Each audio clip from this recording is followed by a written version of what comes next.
जय श्री राम मित्रों, आज मैं कुछ महत्वपूर्ण जानकारी के साथ आपके समक्ष आ चुकी हूँ और इसी प्रकार की वीडियो देखने के लिए आप मेरे चैनल को सर्वप्रथम सब्सक्राइब कर लीजिए।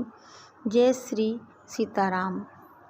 जैसा कि आप सभी जानते हैं कि हम बचपन से अपने दैनिक जीवन में अनायास ही देखने वाले कई संकेतों के बारे में सुनते आए हैं, जिनको हमारे बड़े बुजुर्ग अपशगुन अथवा निकट भविष्य में घटने वाली किसी अशुभ घटना का सूचक मानते हैं। किसी काम के आरंभ में छींक आना, छिपकली का शरीर में किसी अंग पर गिरना या फिर बिल्ली का रास्ता काटना इत्यादि ऐसी बातों को लेकर किसी प्रकार की अनावश्यक शंका मन में रखने की कोई ज़रूरत नहीं होती, क्योंकि कई बार ये घटनाएं साधारण रूप से भी हो जाती हैं, परंतु कभी कभी इनका संबंध हमारे भविष्य से जुड़ा हुआ भी पाया जाता है।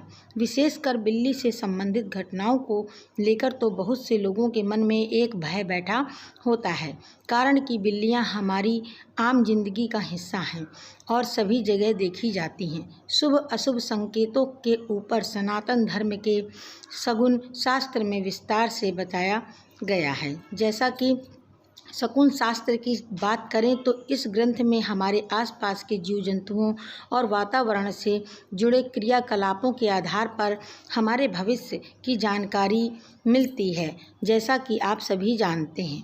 इसके अलावा और भी चीज़ें हैं जिनको कठिन समझा जाता है और भ्रम की स्थिति उत्पन्न की जाती है, जिससे बचपन की आवश्यकता है। अतः आज हम आपको इस लेख में बिल्ली से संबंधित घटनाओं की सत्यता के विषय में बताएंगे। बिल्लियों की शत्रुता सर्प योनि से मानी गई है। पुराने समय में जो मार्ग होते थे वह पूरी तरह वृक्ष और लताओं से घिरे होते थे, इसलिए बिल्ली की उपलब्धि वहाँ सर्प के होने का सूचक मानी जाती है। बिल्लियों में छठी इंद्रिय बहुत विकसित मानी जाती है, जो उनको आभास हो जाता है। घने जंगलों में जो आज भी ऐसे सांप मिलते हैं जो कि वाहन के अंदर बैठे मनुष्य पर भी आक्रमण कर देते हैं। अनावश्यक रूप से बिल्ली को लेकर कई वहम मन में नहीं रखना चाहिए। इसके अलावा बिल्ली को घर में पालने को लेकर भी अलग अलग मत होते हैं। बिल्ली पालना या ना पालना तो आपकी सुविधा पर है, किंतु स्वयं सोचिए कि प्रकृति में हर किसी के लिए स्थान निर्धारित है। मनुष्य और पशुओं का एक दूसरे के निवास में अतिक्रमण करना संतुलन को बिगाड़ता है। अतः जैसे बिल्ली प्राकृतिक रूप से विचरण करने वाले जीवों का उन्मुख परिवेश में रहना ज़्यादा सही होता है। इसके अलावा बिल्ली के रंग, जैसे बिल्ली सफ़ेद बिल्ली और काली बिल्ली आदि से कोई भी अंतर नहीं होता। कुछ ज्योतिष उनके लाभ बताते हैं जो कि कपोल कल्पित बताए जाते हैं। बिल्लियों का किसी घर में आपस में झगड़ा उस ग्रह में होने वाली कलह का सूचक माना जाता है, लेकिन अगर बिल्लियां किसी घर में प्रजनन करें तो इसे बहुत अच्छा शगुन माना जाता है। बिल्ली के गर्भनाल को घर के नींव में डालने से उस घर में संतान की वृद्धि एवं धन समृद्धि प्राप्त होती है।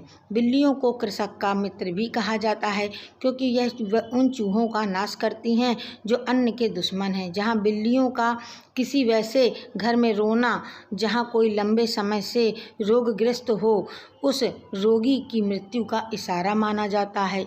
इसके अलावा जीवन कर्म प्रधान है और अपने कर्म सुख दुख के लिए मनुष्य के अपने कर्म ही उत्तरदायी होते हैं। दरिद्रता अथवा अलक्ष्मी का वास उन स्थानों पर माना गया है जहां जुआ वेश्यावृत्ति जैसे दुष्कर्म का बोलबाला होता है। बिल्लियों को राहु के अमंगलकारी प्रभाव से जोड़कर देखने के पीछे भी अप्रिय यही है कि बिल्ली के आवागमन से कुछ अशुभ घटित नहीं होता, बल्कि हमारे कर्मवश जो कुछ भी होना होता है उसका संकेत इस जीव के माध्यम से हमको। जय श्री सीताराम मित्रों, इसी प्रकार की और भी जानकारी लेने के लिए आप मेरे चैनल को सब्सक्राइब कीजिए। जय श्री